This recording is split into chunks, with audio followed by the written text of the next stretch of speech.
इथं शहरात स्थानिक स्तरावर केलेली आहे, परंतु नगराध्यक्ष पदाच्या ज्या काही उमेदवार आहेत जे की अनुसूचित जाती जमातीसाठी महिलांसाठी हे पद आरक्षित झालेलं आहे, त्या उमेदवाराच्या बाबतीत आमच्याकडे अनेक नावं हे आलेले होते।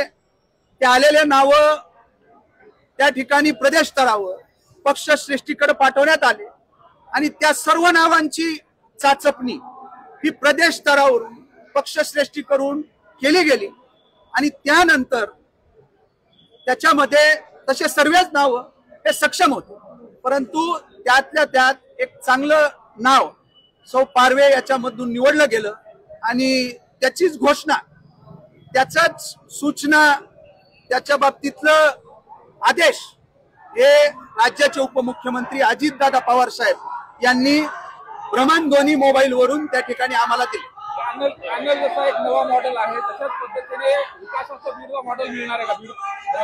100% आम्ही या निवडणुकीला विकासाच्या एक अजेंड्यावर विकासाचा एक आराखडा घेऊनच आणि अजितदादा पवार साहेबांचा चेहरा समोर ठेवून आम्ही या निवडणुकीला या मतदार मायबापाच्या समोर जाणार आहोत।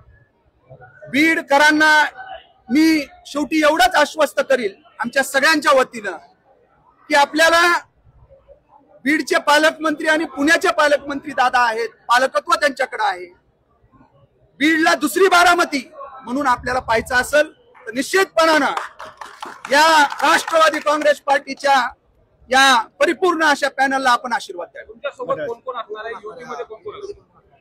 हे बघा, आमचं राष्ट्रवादी काँग्रेस पार्टी त्याचबरोबर शिवसेना आणि शिवसंग्राम अशा पद्धतीनं एक आमची युतीच्या बाबतीत सर्व अंतिम बोलणी झाली आहे। सगळ्या गोष्टी वाटाघाटी ह्या झालेल्या आहेत, तरी सुद्धा अजून काही विषय हे निश्चितपणानं हे बोलणं व्हायचं, त्याच्यामध्ये चर्चा होणं बाकी आहे। 5 वाजता आम्ही पत्रकार परिषद घेतोय, त्या पत्रकार परिषदेच्या बाबतीत ही युतीची निश्चितपणानं होऊन जाईल आणि त्या पत्रकार परिषदेमध्ये आम्ही हा विषय मांडू।